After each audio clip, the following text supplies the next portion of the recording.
This is Frank. And I'm Dan. Hey, guys, we just wanted to interrupt The show that hasn't started yet. preempt. Maybe that's a better word. Right. We're going to jump in before we start the show to talk to you quickly about Joyride.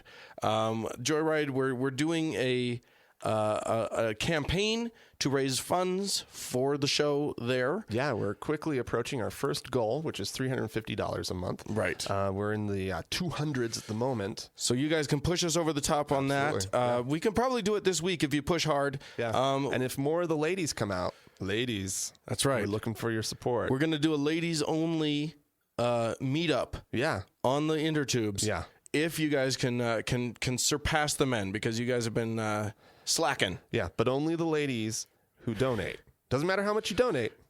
Just donate. Just donate at Joyride. The way to do it, go to thankgodimatheist.com, find the Joyride button on the right side of the page, and click it, and you'll get to go to see our video and see all the stuff. And the rest is self-explanatory. Yep. Thanks, everybody, and enjoy the show.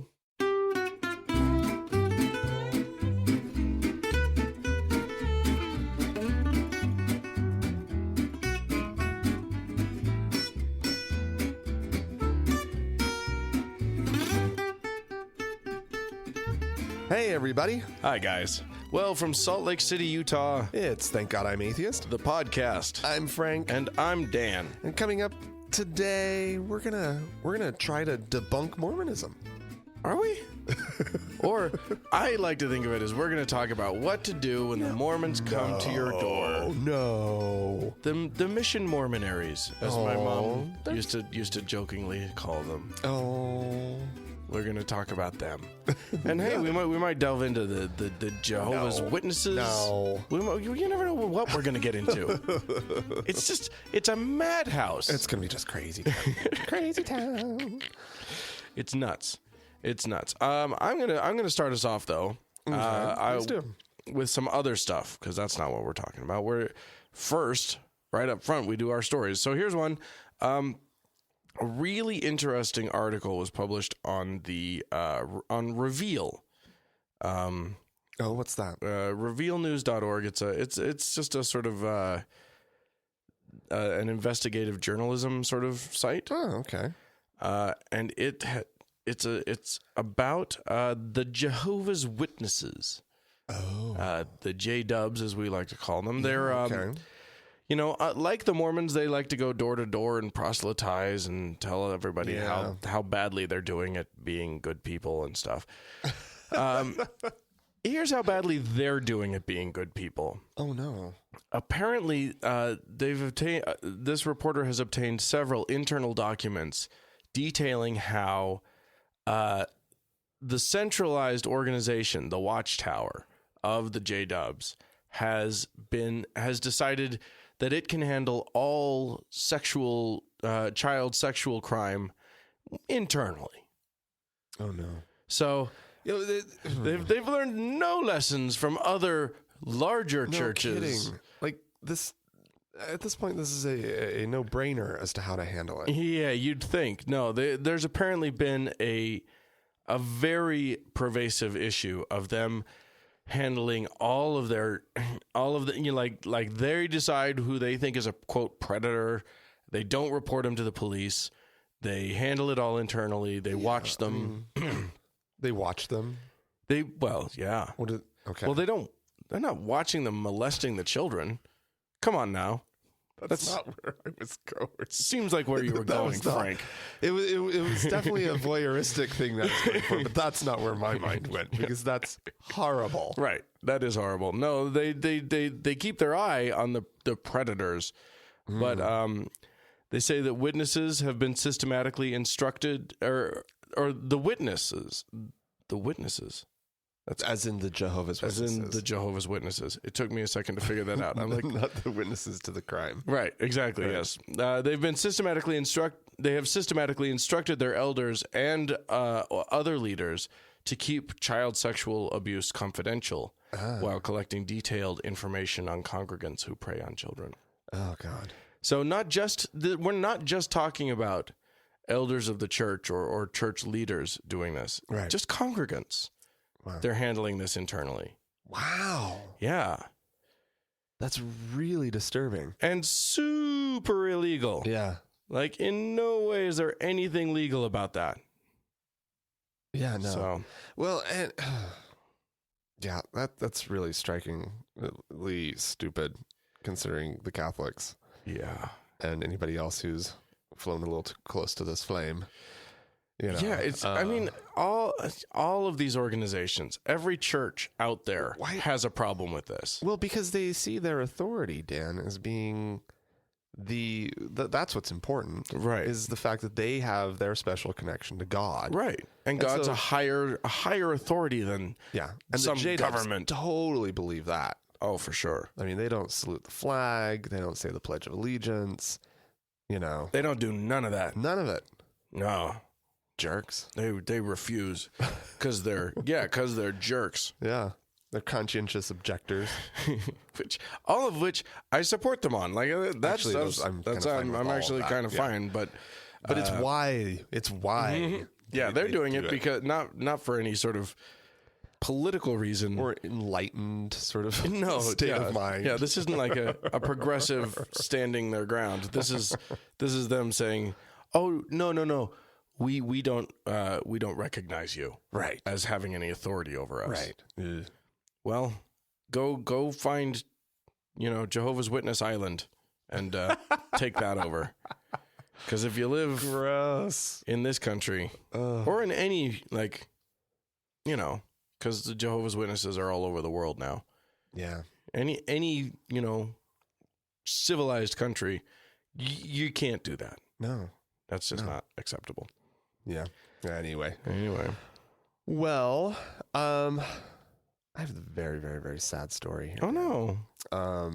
This, Yeah. it's just, it really bothers me because it has to do with my favorite holiday, Okay. Valentine's Day. Oh, it's everyone's favorite trumped up holiday.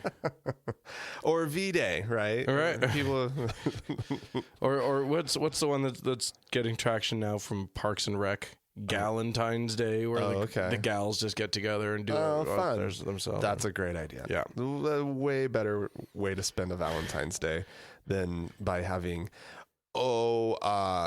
crazy expectations about some romantic night out and gestures and blah, blah, blah.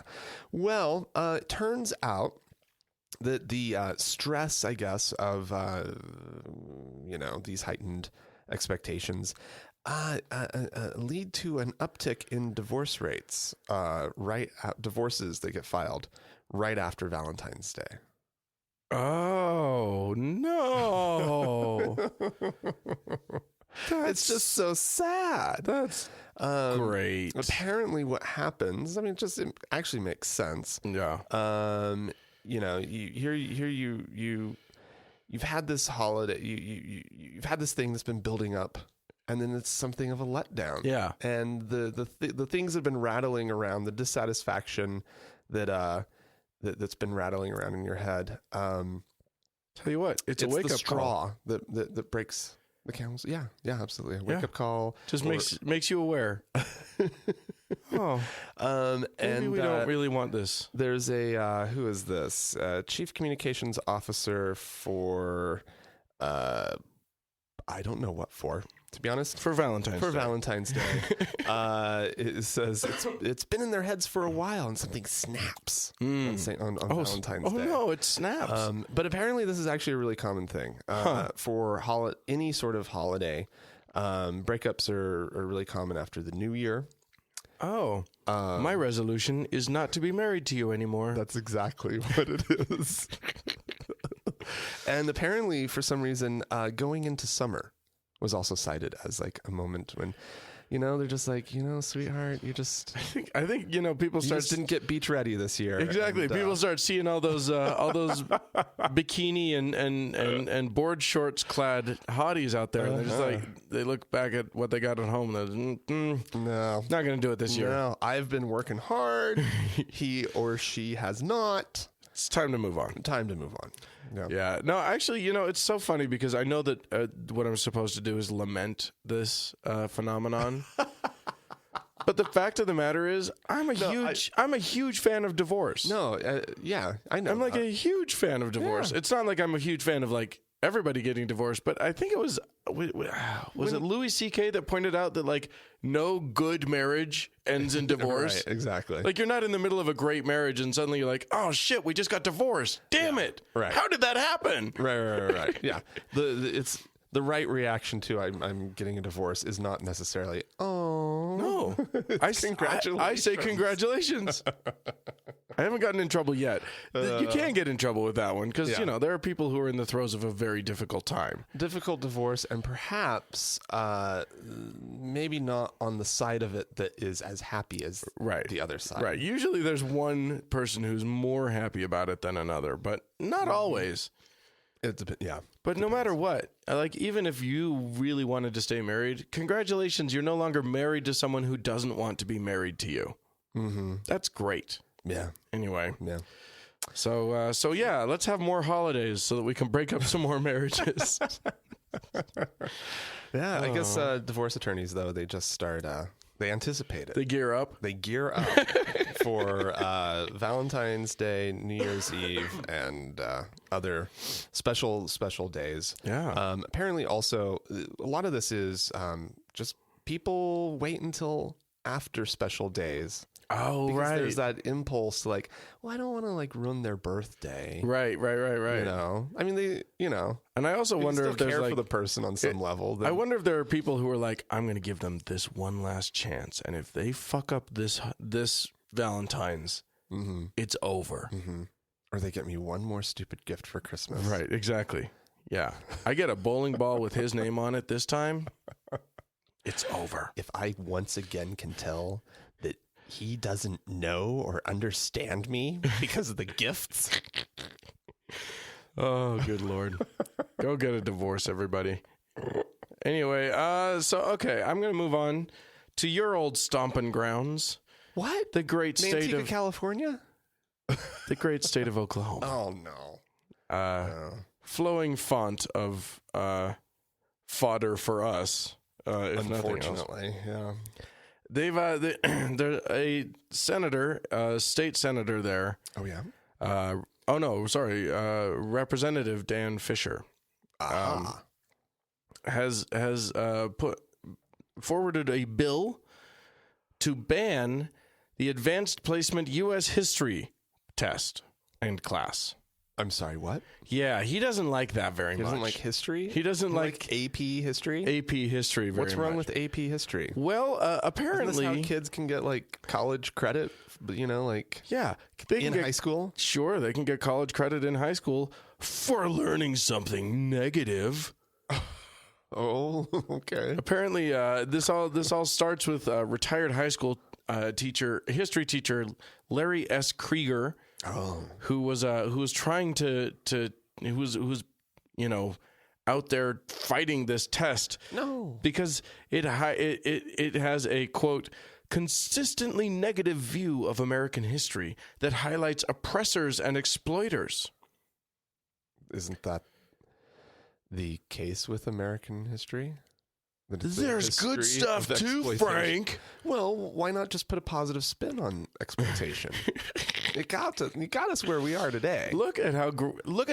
Okay, yes, we don't like slavery, but look at what it's done for us. Yeah, the South never would have had the economy that they have. No, never. Absolutely not. Do you think you'd be wearing that cotton clothing right now if it hadn't been for slavery?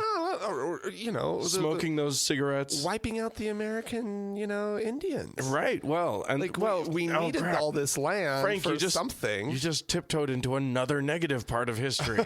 Damn it! Wait. We needed the land. That's a positive spin, right? Dan. Think of all the good things that came with the genocide of the American Indian. Yeah, that's.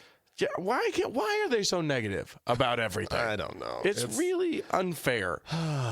So because the AP history class is nowhere near Pollyanna enough and jingoistic enough. Right. Okay.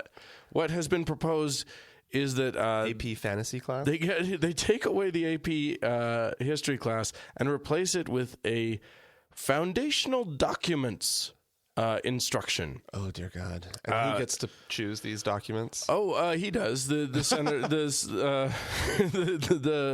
Dan Fisher, this Oklahoma representative does. All right, okay. Among the foundational documents, of course, there's the obvious things like the Constitution, the Bill of Rights, Fine. whatever, the Gettysburg Address, and whatever. Okay. All right. Also, the Ten Commandments. Okay. That's a foundational document in U.S. history. Also, apparently, 2 sermons and 3 speeches by Ronald Reagan. Oh, dear God. At least 1 by George W. Bush. Dear God. Strangely, nothing from any Democrat president since Lyndon Johnson. Oh, my God. Which, yeah, I don't know. Anyway, surely, oh, my God. So, yeah, I mean, we do... If you want to talk about a foundational document, something from George W. Bush really qualifies as a foundational. Oh, absolutely. I mean, he's where I look to better understand this country. he's a founding father, right? Yeah. Oh, yeah. Pretty sure. When you're thinking of founding fathers, like Reagan and Bush, they're the ones that They're my founding fathers. I don't look any further than the 2 of them. Right? There you go. So I don't see what could possibly be a problem with this. Everything's fine. It's the 10 Commandments. Of course, the 10 Commandments get put in there. right. This is part of the ongoing history that is that the right wingers of this country are really trying to push. That says that this country, in spite of everything any of the founding fathers really actually wrote or said, is based on religion, on Judeo-Christian values, they like to say. Yeah, begrudgingly, the Judeo part. Yeah, well, they only include that so that later they don't feel as bad when Jesus comes and they take over Jerusalem. When they get that back, they want to just sort of feel like, we were always about this. We were including you guys. This is, I mean, when we say you've been proven wrong, right? So come on, get on board. Yeah, we saved you, Israel, like a bazillion times. Yeah, this is ours now. we own it. Yeah. Well, that makes sense too. Of course it does. Yeah. Anyway. All right. Well, I'm gonna get this one out of the way. It's my favorite. What a great setup! I know. I love. Everybody get excited. Get excited. There's one that's getting out of the way. Well, who wants to hear about a hate crime? Oh, I do. I know. We've had a little thing with hate crimes lately. Yeah. There's hate in the world. It leads to crime. Yeah, and I want to see how you feel about this, because the police in Detroit. The Motor City. They are suspecting. The police suspect that there was a hate crime at a bus stop in the Detroit area. Okay. Because the man accused with the hate crime walked up to the bus stop, asked the crowd that was gathered there, "Are you Muslim?" Okay. No good story starts with that. No. And there's never been a story that starts with a guy walks up to a crowd at a bus stop, says, "Are you Muslim?" and hands out flowers. Yeah. 2 of the men said, "No, we're not." Okay. He proceeds to say, "Well, I am," and stabs them. Oh. Was that the direction you were expecting, Dan? Well, I knew it would go one of 2 directions. It's either somebody says yes and they get stabbed, or it's somebody says no and they get stabbed. But this seems like this one seems like the less likely to me for some reason. It does to me too, but there you go. That's yeah. But here's the question to me. So have they caught the guy? Do we know? He was arraigned on Tuesday. Yeah. And is he actually, in fact, a Muslim? Well, his name doesn't sound like it, but that doesn't mean anything. He's Terrence LeVaron Thomas. He's 39 years old. Yeah. Well, the thing is, every time I hear about something like this, yeah, my spidey sense tingles. It's because I feel like it's just as likely in my mind that this is a crazy Christian who's trying to make people hate Muslims more. Yeah. As it is a Muslim. Like, that to me is just as likely. Yeah, but this guy, he's got to you'd have to be a fucking crazy Christian. Yeah, well, you have to be crazy to stab somebody. He's already crazy. Yeah, no, I know. He's in Crazy Town. That's where he lives. So, like, whether he's crazy, what flavor of crazy? Right? Yeah, his brand of crazy, I can't tell you, but it seems every bit as likely that he could be that kind of crazy as the other. Yeah, hate crime though. Yeah, well, so there you go. I would say so. Yeah, I would say that no matter what, I don't like. What do you? See, here's the thing though, Dan. Like, you're standing at a bus stop. Some suspicious looking guy comes up and he goes, "Do you believe in God?" You know what? This is a PSA. I'm turning this into a public service announcement for all of our listeners. You'll have to assess your own situations on your own. But if someone random and maybe suspicious looking with their hand in their pocket or whatever comes up to a crowd and says, "Are you blank?" Move away. And do not answer. I think the not answering is the correct response, because you don't know, is he a crazy rabid, atheist, right, or is he a crazy rabid Christian? Yeah, you don't know where he's coming Muslim from or whatever, right? And he's out for some stabbing, right? And you get the wrong answer, you get stabbed, right? Yeah, that's the moment where you go, "Hey, buddy, why don't you take 4 steps back away from me?" You have now made me officially very nervous. Well, I can stand here. There's a public sidewalk. I'm going to go over here, is what I'm going to do. And I'm not going to answer your question. Hey, why don't you answer a question for me? What's in your pocket? Yeah. Yeah. I don't know. Mind if I dial my phone? Yeah, I'm just going to take a quick photo of you, bloop, and text it to the police. Oh, that would be nice, wouldn't it? I think some police you can do that with. Anywho. Yeah. There you go. Don't answer the question. Well, it's a trap, people. Thanks, Admiral Akbar. It is a trap. I'm going to take us to Boise, Idaho. The fair Boise. It's a mystical wonderland. Boise, Idaho. Where a woman, a 58-year-old woman named Marguerite Dawn Harrigan, has discovered an interesting new way to try and convert someone to Christianity. Oh, I hope this may catch on. May catch on. Okay. She went to the home of a Jewish acquaintance. It's unclear how they are acquainted. Okay, but she knows her. And beat the shit out of her. Shut up. Apparently, she was banging on the woman's window and yelling that she'd better believe in Jesus, and she was not going to leave until she did believe in Jesus. So the woman in the house apparently opened the door to tell her to leave and to try and write down her license plate number. And that's when Miss Harrigan grabbed her by the hair, threw her to the ground, and started kicking her repeatedly, stepped on her neck, I think. She basically beat the living fuck out of her. What? The entire time, screaming that she had to believe in Jesus. She was not going to let up until this woman believed in Jesus. This is as effective as stabbing someone to convert them. This is well, in fairness, we don't know if he was trying to convert those guys. He was just trying to eliminate them. Yeah, okay. All right. I mean, there are different strategies to raising your numbers. Yeah. You can either raise your numbers or lower their numbers. Well, you're worried about percentages. Right. Yeah. Versus hard numbers. Right, exactly. It's just how you do your math that matters in this case. True. So apparently it was to no avail this time. Strangely, she didn't convert.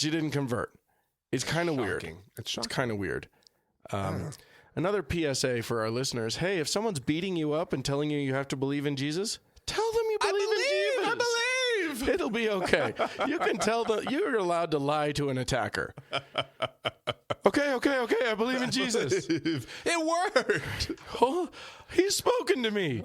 Apparently, all I needed was to crack a few ribs to let Jesus in, to make room for Jesus to enter. You just need You just got to come between those intercostal muscles. They get in the way. If it's all too tight and connected, you know, if all your tissues and bones are intact, not good. Yeah.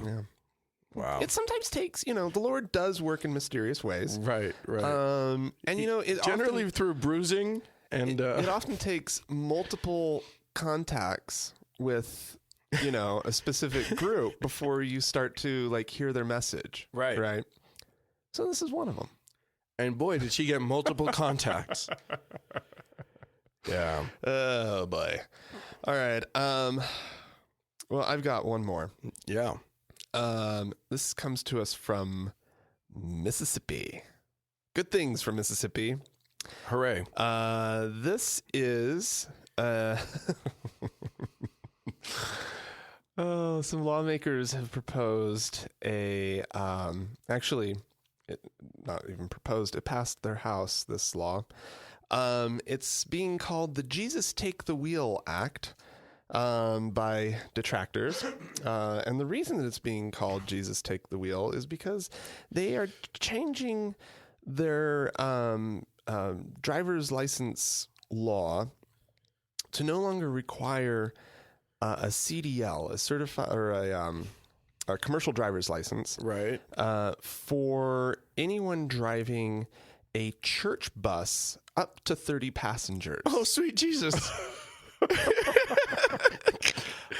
So basically, any old person, take a school bus size. Just grab a bus. Grab you a bus, throw a cross on it, and you're good to go. As long as you're going out and picking people up for church. Oh, my God. Or driving them home.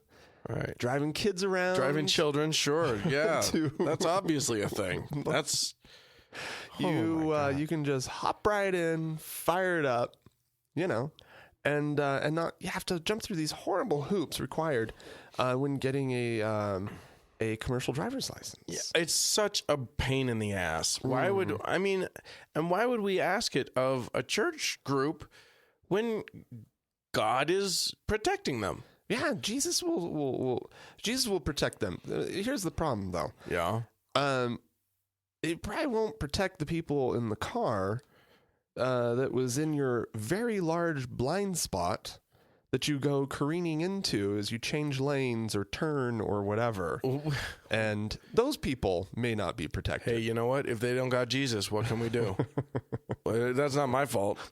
If my bus careens into cars that I'm blissfully unaware of, right, yeah.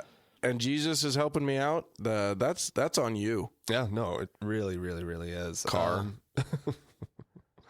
Yeah, because you would not want to have to make these God-fearing folk who want to drive buses, you know, get a medical card, which means that they have to pass a physical or pass a written test or, you know, demonstrate that they're actually capable of driving one of these vehicles, because that's all you have to do, really, to get a CDL.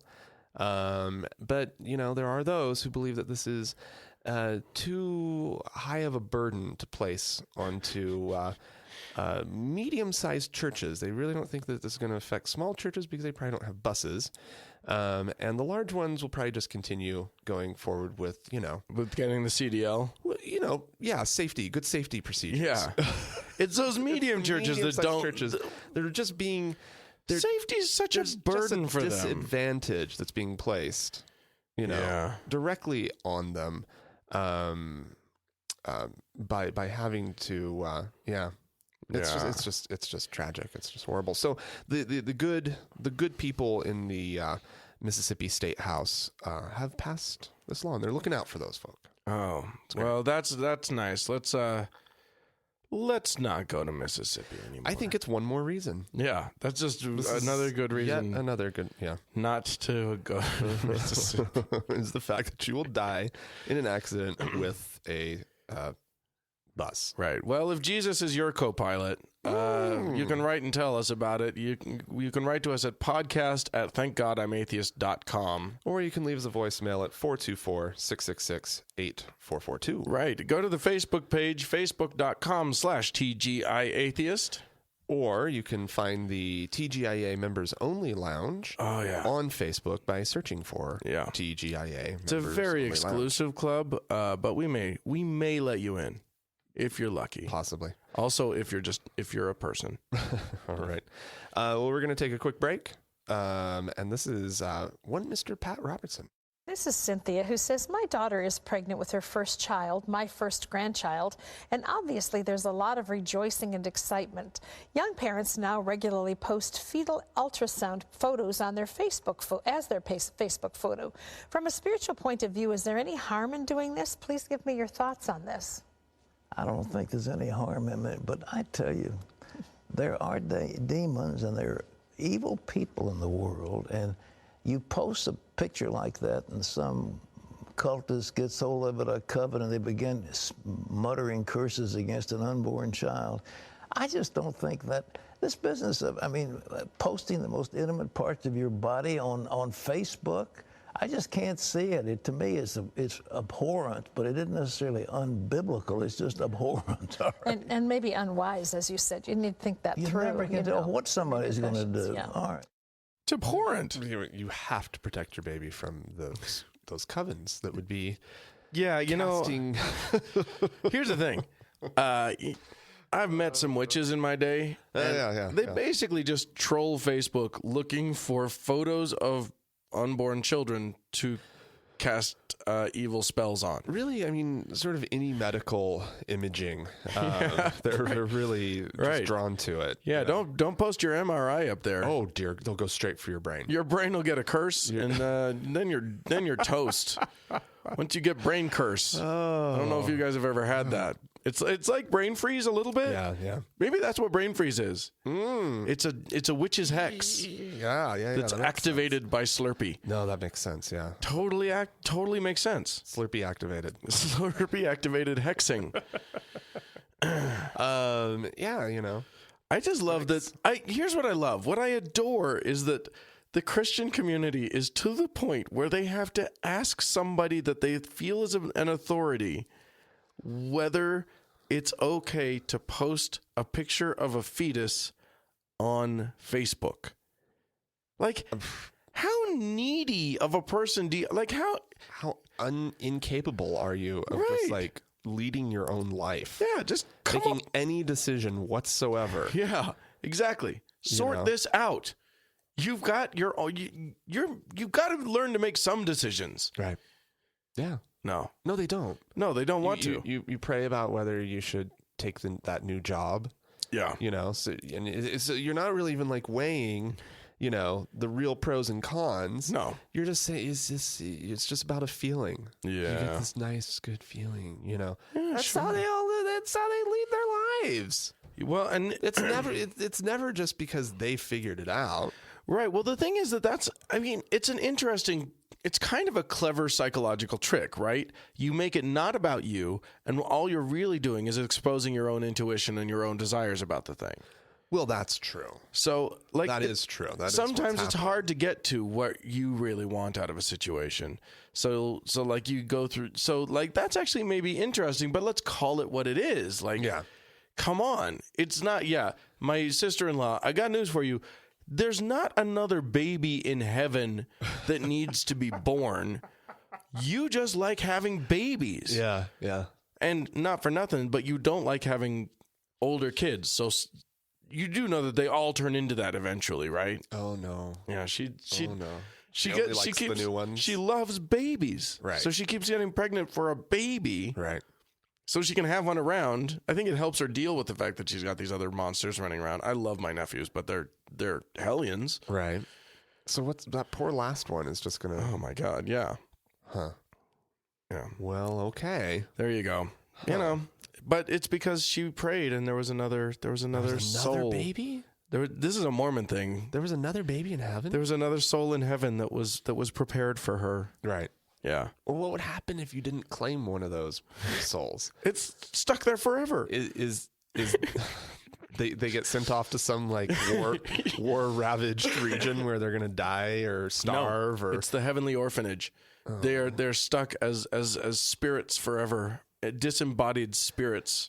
Oh no! Permanently. Just these baby wraiths. Sorry, your mother didn't want you. Yeah. So wow. There you go. Wow. Huh. Interesting. Well, we've received some correspondence from a few of our fair, kind listeners. Do tell. Thought we'd throw some down. Marcy wrote into us. Oh, yeah? She said, Frank and Dan, I just found your podcast, and I must tell you how much I enjoy it. Well, good. Thank you. Thank you, Marcy. She says, unlike you, I grew up in a secular family, fortunately, although I've been exposed to Christianity my whole life. I remember asking my dad what happens when you die when I was 7 or 8, and his response was, you're dead. No warm fuzzies there, but it didn't bother me. It sounded true, and I trusted my dad. Right. I never understood the big deal about Jesus until I was in my early 20s and was converted for a brief period. Oh, my. The plot thickens. Yeah, Dun, dun, dun. okay. I woke up from a deep sleep in the middle of the night with this unexplained certainty that there was a God and that life did survive death. I started gobbling up all the Bible crap and Christian books in an effort to feel stronger about this belief.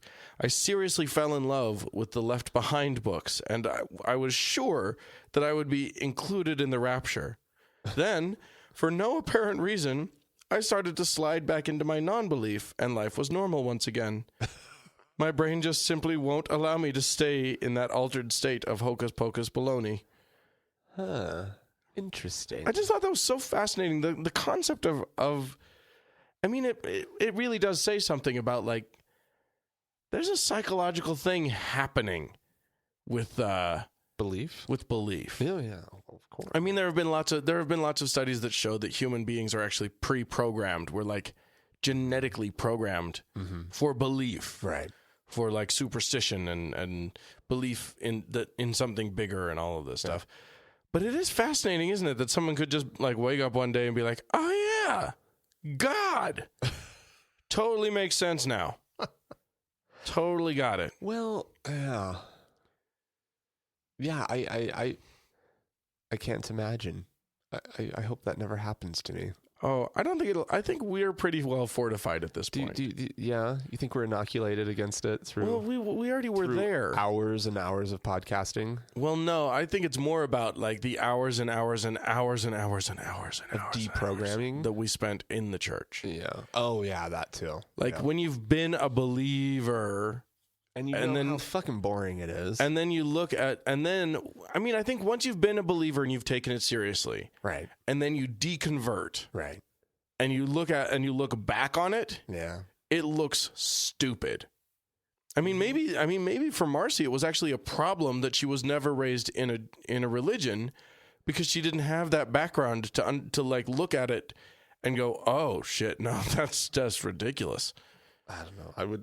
I would never call a secular upbringing a problem. Well, no, I mean, obviously, if we had kids, we would raise them. And she came around. Yeah, she did. You know, so no harm, no foul, I guess. I guess so. Except for some left behind books stuck up in your head.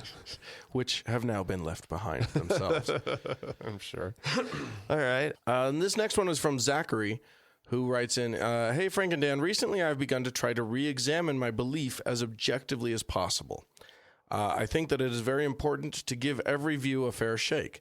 So I take umbrage with what you said about the Iraq War, because the reasons were pretty clear. And he goes into, he delineates a bunch of things that were happening in Iraq at that time. What did we say? Well, we basically said that the Bush administration went in for no good reason at all to Iraq. I'm not sure exactly what we said, but something along those lines. That sounds like something we would say. Yeah. Okay. And he goes in and he talks about, a genocide in northern Iraq of the Kurdish people, and there was a nuclear reactor that Iran and Israel bombed, and blah blah blah. The point wasn't, Zachary, that there weren't reasons to attack. Or that there weren't outcomes from the attack. Right. But the point was that was the reason that was given, and the rationales that were given by the Bush administration. It was sold to the public. The way that it was sold to the public, and that's important. And basically, it was almost entirely about weapons of mass destruction, Right. which they assured us were clearly present. Right. They knew everything that they needed to know about them. They knew basically where they were. They were hidden, Right. but they knew basically where they were. And it turned out all to be entirely bullshit. Right. So when we say that, that's what we meant. When the no reason. Oh, and they also were talking about links that Saddam Hussein had to Al Qaeda, which were completely and patently false. Right. And those are the main reasons given. But that's not what I wanted to talk about. I mean, what I wanted to do with you, Zachary, is just applaud you on your stance. It's always a better idea to. It's always a good idea to examine all of the information, All the stuff. all the stuff. Examine all the stuff. You don't have to give equal weight to everybody's opinion. Dear God, no. Yeah.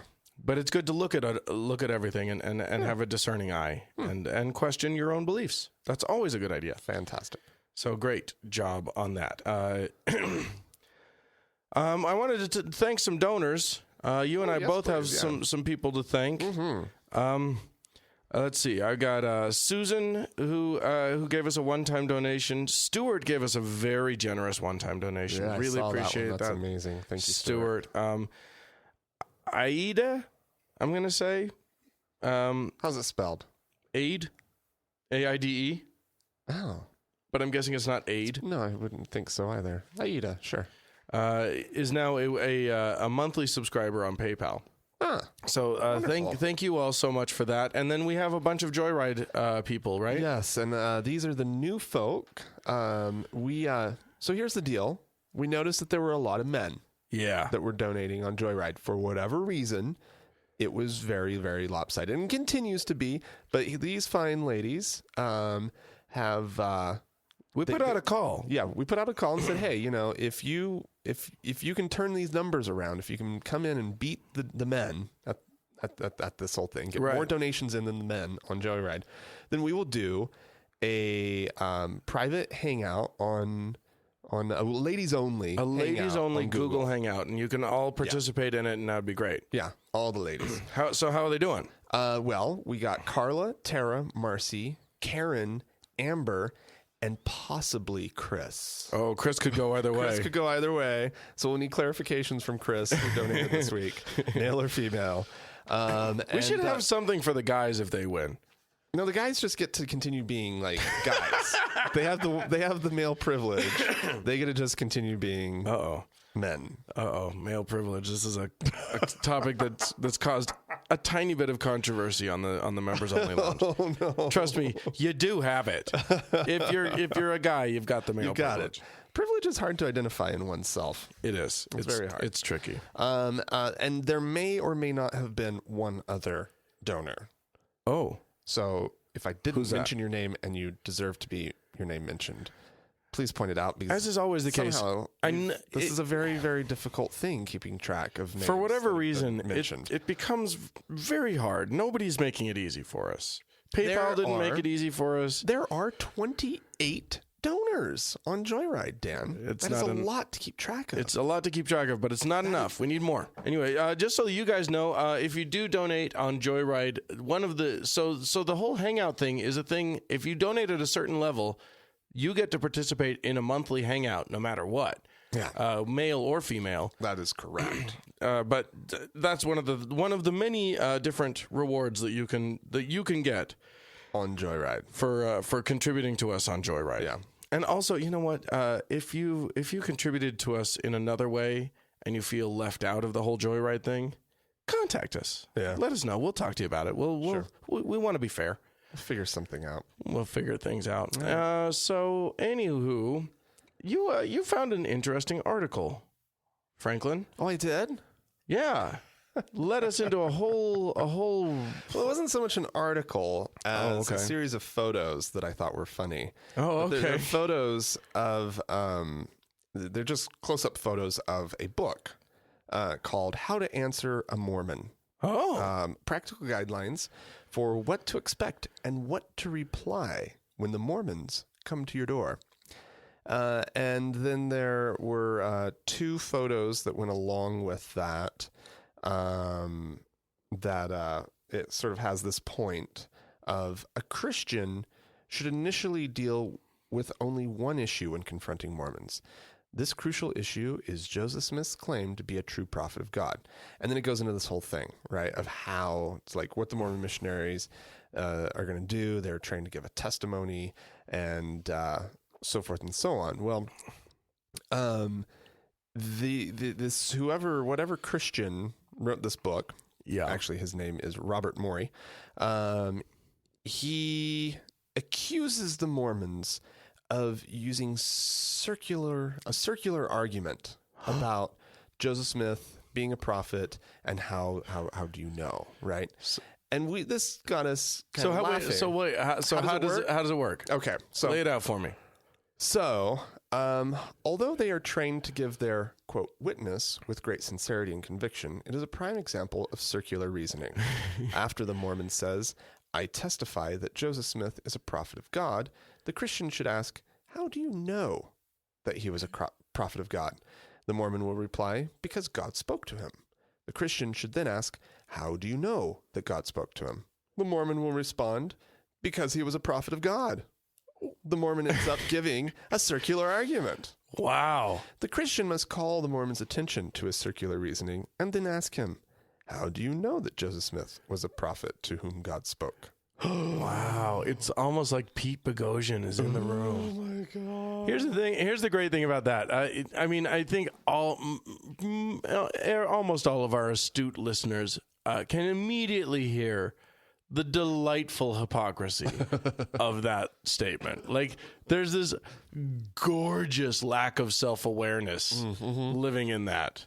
Because if you ask, do you know that God exists? How do you know that Jesus was real? Yeah, because the Bible says so. How do you know that the Bible is real? Because Jesus says so. Eventually you'll get them into their circle as well. Exactly. Also, by the way, this is not going to work. You're not going to get a Mormon missionary to actually like trap themselves into a circle in 2 lines. Like, there's not going to be 2 sentences and then you're going to be like, oh shit, I'm in a circle. How'd I do that? Right. How do you get? It's like Chevy Chase in European Vacation, trying to go around the Arc de Triomphe. This is so basically, what's fun for me about this is that the Mormon missionaries are out there. They're gonna come to your door if you're lucky. Sooner or later, the thing is, they are doing far less of tracting. Are they? They're doing way less tracting. They now spend a lot of their time online. Well, yeah, but there's more likely to encounter a Mormon online. But there's more missionaries now. So even if the missionaries themselves are doing less tracting, there's more of them. Yeah. So maybe they'll hit your door. And maybe. What do you do? What do you do, Dan? What do you do if the Mormons come to your door? Well, there's a few options. And what do you do, Dan? What do I do? It's actually never happened to me. I'm very disappointed by that fact. But I live in Salt Lake City, and the missionaries who are sent to Salt Lake City, in general, don't do that. No. Usually their jobs are like being pretty at the temple, or, Well, they baptize. They do. convert people like mad. We see them going through this neighborhood all the time. Yeah. They've never knocked on my door. Again, that's in Salt Lake in particular, they don't do it. Right. Because they understand sort of the saturation level. Right.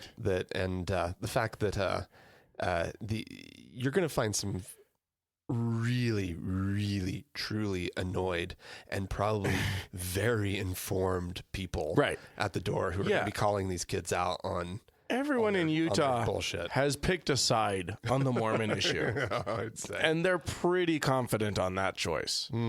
So, honestly, if somebody's sent to a Utah mission, it's basically punishment. They're being punished for something. It's one of the highest baptizing missions around. The country? How is that possible? Because the way that they work is through referrals, and there's a large immigrant population. That's true.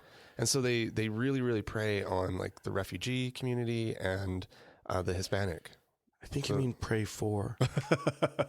I would say pray on. They, yeah, that's true. I went to BYU one time. I was just on the campus, and I was accosted by.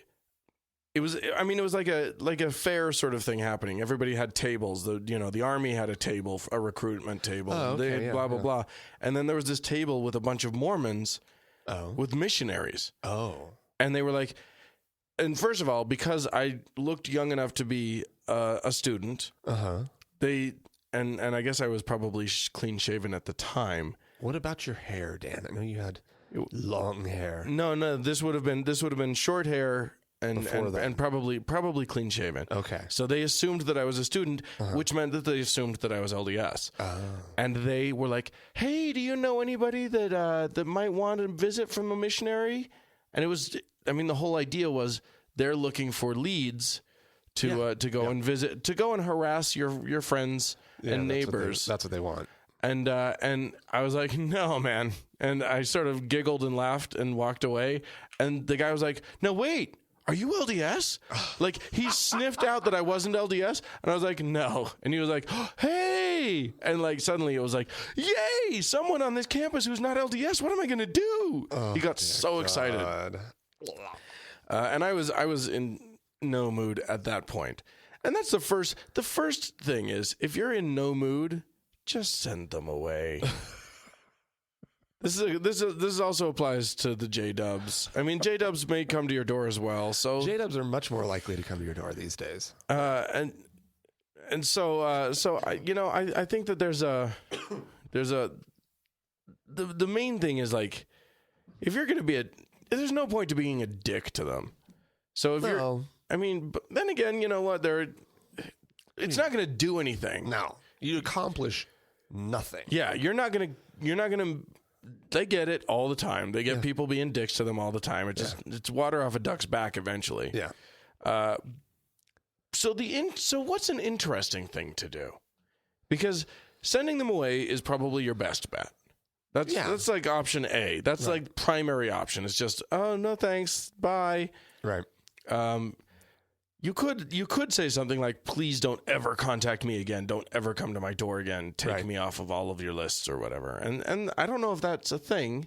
Right. They do keep very detailed lists of every house that they go to and what they get. Mm-hmm. The Mormons do, at least. Mm-hmm. So maybe that might be effective too. I don't know. But the other thing is, you can actually invite them in. Yeah, and the first thing I would do is I would offer them a cup of coffee. Sure, they won't accept it. If you want to screw with them just a little, "Oh, well, what can I offer you a drink then?" Right. Just offer them beer, offer them coffee, offer them every single thing you can think of that they can't have. Right. Sex. Offer them sex. Offer them sex. That's true. If you can like make a boob pop out at some point when you're sitting across from some missionaries. Just make sure that your camera's ready to get their faces when that happens, because that would be beautiful. But I mean, you can talk to them, you can ask them all sorts of questions. They won't know the answers to any real in-depth questions. No. They are trained specifically to know only the answers to really, like, what they consider to be the important questions, like, what's God's plan for mankind and blah, blah, blah. But if you ask them, like, about historically accurate things that happened in the church and whatever, they're not going to know. Right. And it's going to be a frustrating conversation. So what I wouldn't do, and the other thing is that Mormon missionaries, I've always thought, have mouths but no ears. They're not going to listen to you if you try to convince them of something. I did. But you did. I listened as a missionary. Yeah, that's why I'm not. It's one of the reasons why I'm not Mormon anymore. Well, that's true. Because I listened too much. But I think the interesting thing, I think that article you found, Frank, is actually onto something. Yeah. Because if you start asking them why they believe stuff, right, that's a really interesting question. Yeah. I mean, because eventually they're going to say things like, I prayed about it and it was confirmed to me. Well, how was it confirmed? Yeah, exactly. You ask that kind of thing. Yeah. Well, I just got a warm feeling in my heart. Well, I've had warm feelings in my heart. I had a warm feeling in my heart about blank, but I'm not sure that meant that it was a message from God. Right. It's just an interesting thing, if you just keep asking questions And challenging their assumptions of like what X means. Right, exactly. The more questions that you can come up with, the funner this game's going to be for you. It's certain challenging them directly will make it less fun because they'll get boring really, really fast. Mm-hmm. But challenging them sort of indirectly, not saying you're wrong, but just saying why do you believe that, will yield some fun conversations. I think. Yeah. I don't know. Have you ever talked to Jehovah's Witness people? Only on my mission. We would talk. Yeah. Oh, that's true. Bump into each other. They're notorious. It's like, hey, Sam, how's it going? Right.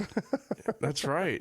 There's a lot of stories about Mormons Bible bashing with Jehovah's Witnesses, which is always wrong, which is always a bad idea because Jehovah's Witnesses know the Bible way more than the Mormons do. Right. No, that's true. And also Seventh-day Adventists. Oh, yeah? We ran into a ton of them.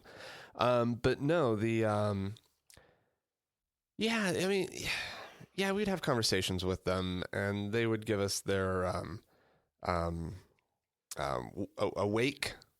awaken. What is it? In Oh, English? yeah. Wake up. So, I don't know what it's called. And then there's the Watchtower. There's the two. They're pamphlets. They're two little magazines that come out. Sure. And we would laugh heartily at these things because they really are like even 19-year-old Mormon missionaries can see just how ludicrous like that nonsense is. They can't see it in their own thing, right? But there's something very special about the artwork that they put in those magazines. Well, yeah, I mean, Mormons have the advantage of being a very slick organization. Well, that is true. They've got a good graphics department. Yeah, they've got and it's all centrally designed. So.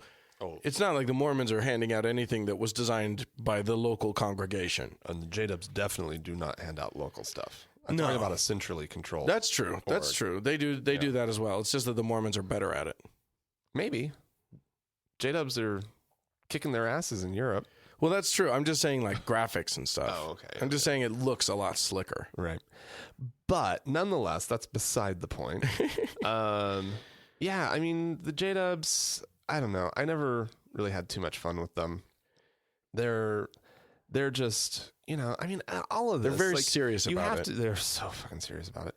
At least a Mormon missionary is bright-eyed, usually. Right. And eager to please. Right. And kind of desperate for you to like them. Yeah.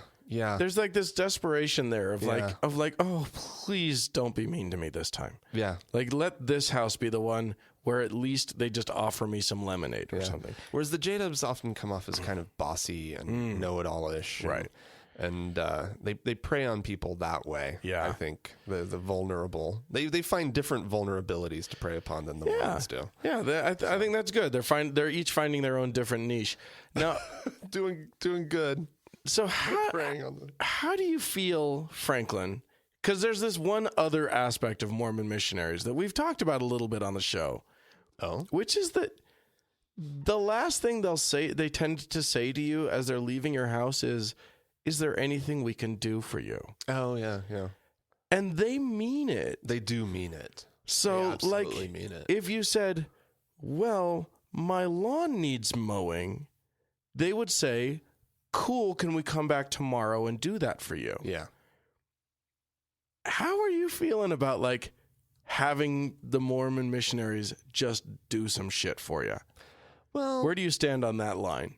I would say it's not going to go for very long. You're going to get a couple mowings, right, max, before they catch on to what you're doing.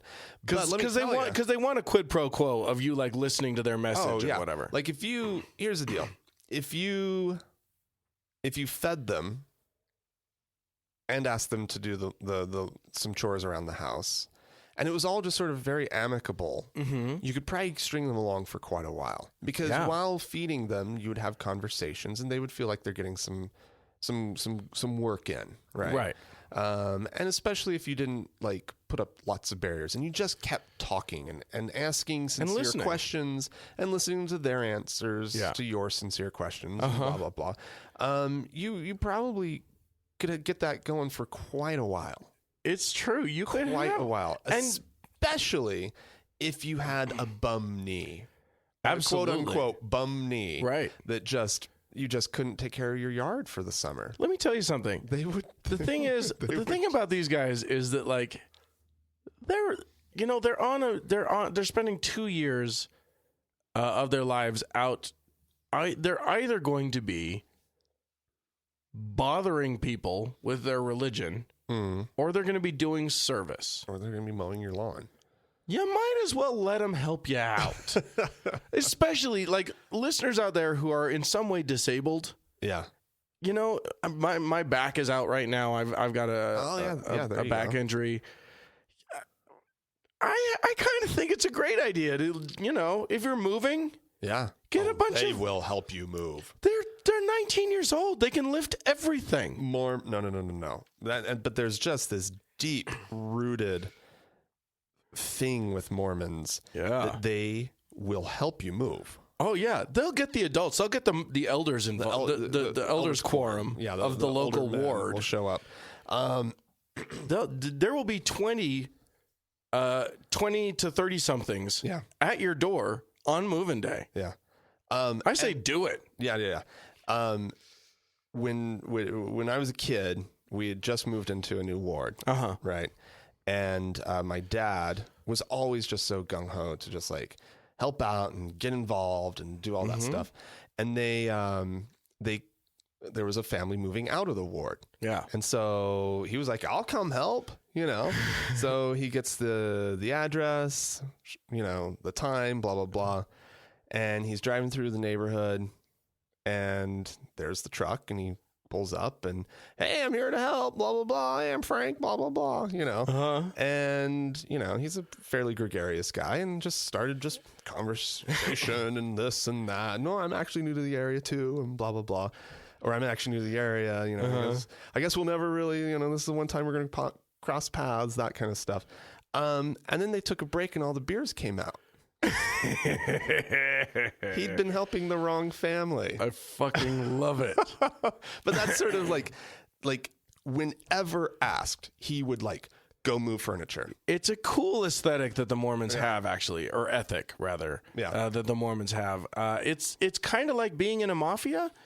There's really a Mormon mafia thing. Like, I mean, if you go to church, you know, on a Sunday and you tell one person that you need a plumber, you'll have 5 names by the time church is over. Yeah. There's just something, you know, if they all talked with Italian American accents, I think it would make more suspicious. Things would make more sense there. I think it would make more sense. But just back to the whole moving thing, anytime like we moved, when you move into an area, you don't know anyone, right? Well, you call up the bishop, and there's people to help you unload the truck. You got a whole. It takes minutes. It's absurd. It's great. Yeah. It's fantastic. Like, there should be a similar service amongst atheists. It would be great. You know? Yeah. Like just that sense of like community and connect and it just might not be a helping bad out. idea. I mean, like if you're moving into a new area and you say, hey, you know, and you look up what the local atheist group is, they should have a list of people willing to help you unload your truck. Well, I mean, even if you just contact them and just say, hey, I'm moving in, is there anyone there that can help me move? I'll bet you'd find some people. Maybe. Are you kidding me? I think somebody at the atheist would, well, fucking move yourself in. I feel that people are more kind than that. I feel like I know some of these groups, and while they're grumpy online, they want to help their fellow atheists.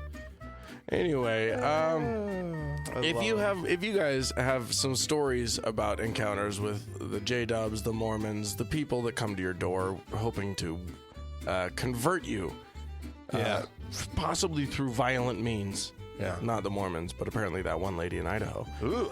Yeah, send us your conversion attempt stories. Podcast at thankgodimatheist.com. Or you can leave us a voicemail at 424-666-8442. Right. Go to the Facebook page, facebook.com/TGIAtheist. Or find the TGIA Members Only Lounge on Facebook by searching for the TGIA Members Only Lounge. That's what you would search That's how for. you find it. Yeah. Then you have to join it. The correct search is TGIA Members Only Lounge. That's how you have to. That's what you would do. You have to put the right thing in, or otherwise you get a Vietnamese family. Yeah, some Asian family. That's not going to work for you. We need to thank Mackenzie for her hard work Thank you, Mackenzie. on the Facebook page. Thank you so much. Of course, thanks to the Red Rock Hot Club for letting us use their music. Yeah, and thanks to you, friends, family, all of you listening out there in the listening world. Bye-bye.